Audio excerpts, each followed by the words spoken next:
Most people think the night is quiet, peaceful, safe, but sometimes the night listens, and sometimes it answers back. Tonight, I'm going to share 3 stories, stories that happened to real people in places that should have been safe, but after what they experienced, they were never the same again. Story 1. The Footsteps at 3:12 a.m. It started on a Tuesday night. Nothing unusual, nothing strange. Arjun had just moved into a new apartment. A small place, quiet building, cheap rent. At first, everything felt normal. The first night passed peacefully. The second night was different. At exactly 3:12 a.m., Arjun woke up, not because of a sound, but because of a feeling. That strange feeling, like someone is watching you. He slowly opened his eyes. The room was dark, completely silent. He turned his head and looked at the clock. 3:12, and then he heard it. A sound, very soft, very slow. A single footstep, right outside his bedroom door. He froze, completely still. Another step. The floor creaked slightly. Then another. Slow, heavy, deliberate. It sounded like someone was walking in the hallway. But Arjun lived alone. He sat up slowly. His heart started racing.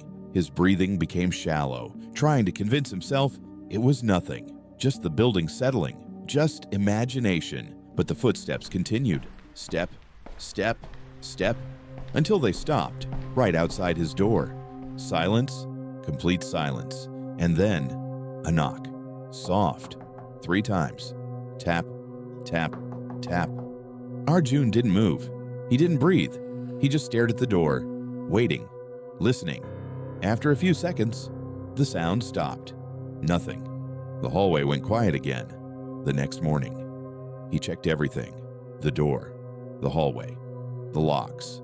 Nothing was wrong. No sign of anyone. That night, he tried to ignore it, told himself it was stress.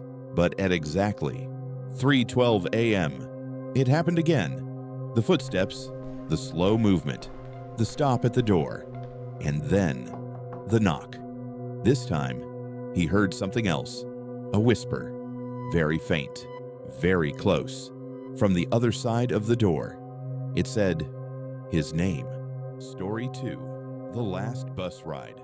Ria missed the last train. It was late, almost midnight. The streets were empty, so she took the last bus home. She stepped inside. The bus was quiet, too quiet. Only one passenger, sitting in the back. A man, still, silent. She didn't think much of it. She sat near the front, close to the driver. The bus started moving. The engine hummed softly. Streetlights passed by, one after another. The driver didn't say anything, didn't look at her, just stared straight ahead. After a few minutes, she noticed something strange. The bus wasn't stopping, not at any of the usual stops. She stood up slowly, walked toward the driver. "Excuse me, this bus stops at Park Street, right?" No response. The driver didn't move, didn't speak, just kept driving. She felt uneasy. Then she looked at the mirror, and what she saw made her stomach drop. The man in the back was staring directly at her, not blinking, not moving, just watching. She turned around quickly. He was still there, same position, same stare, but somehow it felt like he was closer. She rushed back to her seat. The bus began moving faster. The outside lights blurred. Everything felt wrong. Then suddenly, the driver spoke, without turning, without looking at her. "You weren't supposed to get on." Her heart stopped. She grabbed her phone. No signal, no network. She looked back again. The man in the back was gone. The seat was empty, but she could feel it. That presence, standing somewhere behind her. Story 3.